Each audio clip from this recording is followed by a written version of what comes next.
This is Joyce Hawkins again, and welcome to our class. This is Cosmetology 100, the orientation class that leads into Cosmetology 101. This is a significant class because we're going to be integrating mobile learning into the traditional classroom experience. Now, let's define mobile learning. Mobile learning is any means necessary that an individual can learn whenever they want on the go using mobile devices. Your mobile devices may include, but are not limited to, your smartphone, your iPad, your iPod, any other form of tablet, and can be considered a laptop computer. At this time, most of our cosmetology institutions around the United States use traditional classroom teacher, lecture, student, take note. However, here at Positive Image Academy of Excellence, we want to go the extra mile. We really want to be a 21st century educational institution. So let's get right into it. Mobile learning. What are the advantages and disadvantages of mobile learning? Well, I could stay here a long time talking to you about that, but I actually looked at 5 different sources for information regarding mobile learning. The first source I looked at was by Bridget McCree, and it was entitled 6 Higher Education Tech Trends to Watch in 2013. Now, in this particular article, the author talked about the big data goes beyond the classroom. She also talked about faster reaction times that are needed for the technology, and we're now in an era where we use the acronym BYOD.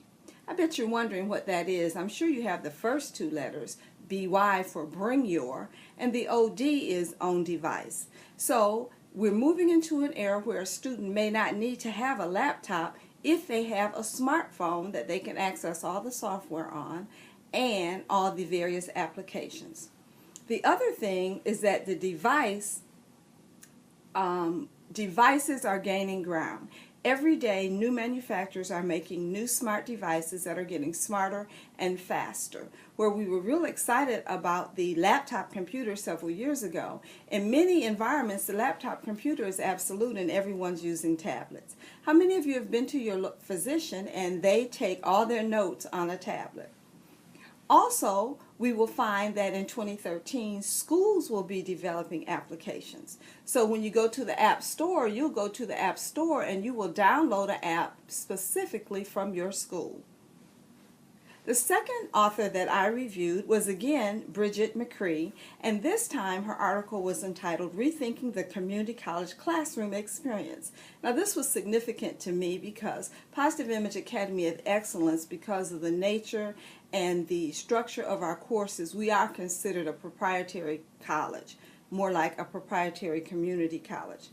And then this article, she focused specifically on a college on the West Coast, Santa Monica College, located in Santa Monica, California, where they received a $2 million grant for 2 years to explore mobile learning.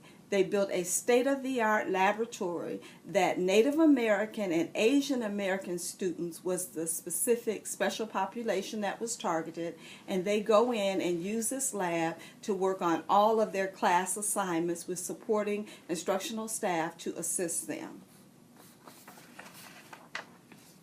The third article that I reviewed this week on mobile learning was by Diana Adams, and she looked at 88 of the best iOS apps for mobile learning. Now, there's no way I can go through all 88, but there were some that were of great importance to me. This week I focused on quiz apps, apps that students could create their own quizzes to prepare for classroom quizzes. A little bit different. Well, if we're really doing collaborative learning and the students have been placed into groups based on their Myers-Briggs type indicator, then they can create whoever's the emergent leader, or they can divide it at each week. Someone different or a couple of people will have to pull together and create a quiz. The software that I'm going to recommend for that is entitled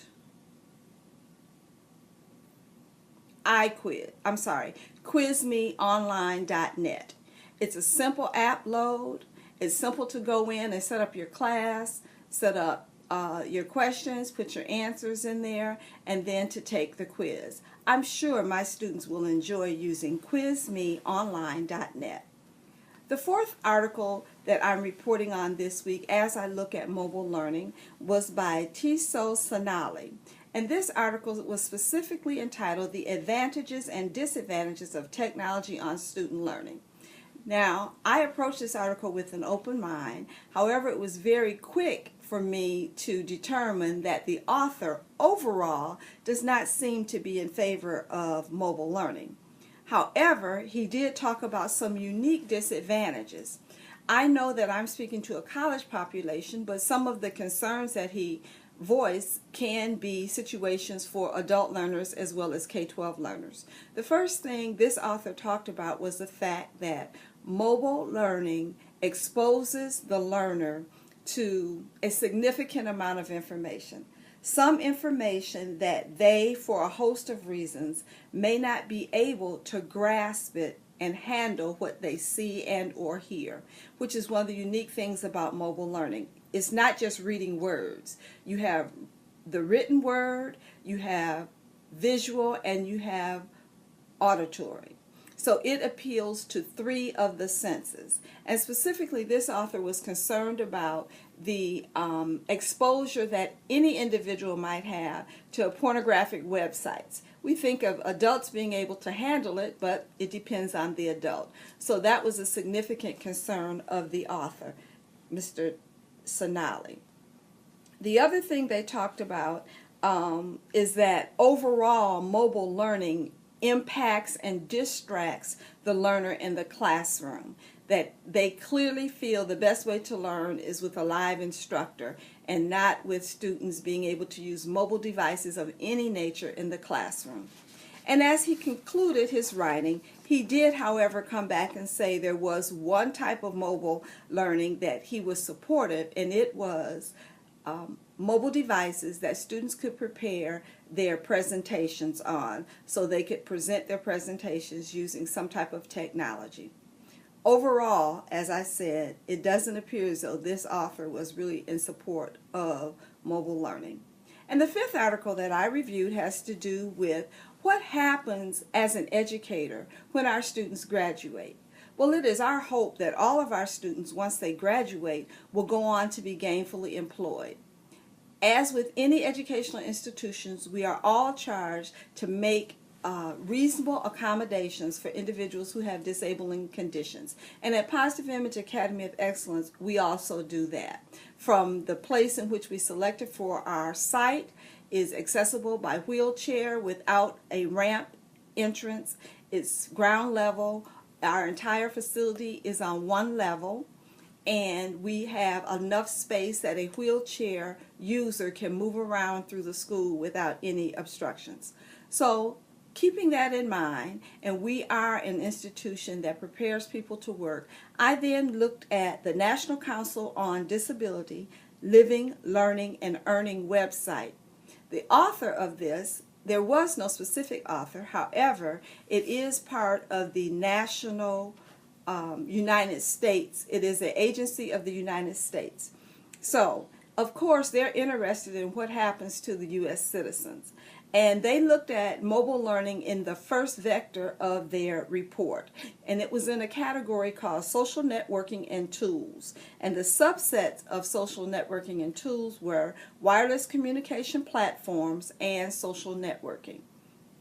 Now, one of the things that they mentioned right off the bat regarding mobile learning is that wireless communication is significant.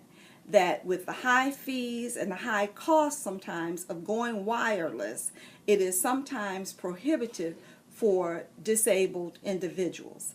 And the second thing is that they need access to the internet, and obviously there's a cost associated with that. So I would say, that being true, if the government really pushed the issue that the cost of doing business over the internet with wireless connectivity might start to decrease in cost to make it more accessible for individuals. Well, I hope after this review of mobile learning this week, you've learned some more things and you're more excited to be in Cosmetology 100, where we will use mobile learning to its fullest. Get your smartphones, your iPads, and your iPods ready, because in a few weeks we're going to be collaborating with our groups and moving on to our next topic. This has been Joyce Hawkins from Positive Image Academy of Excellence, where we lift as we climb. Thank you.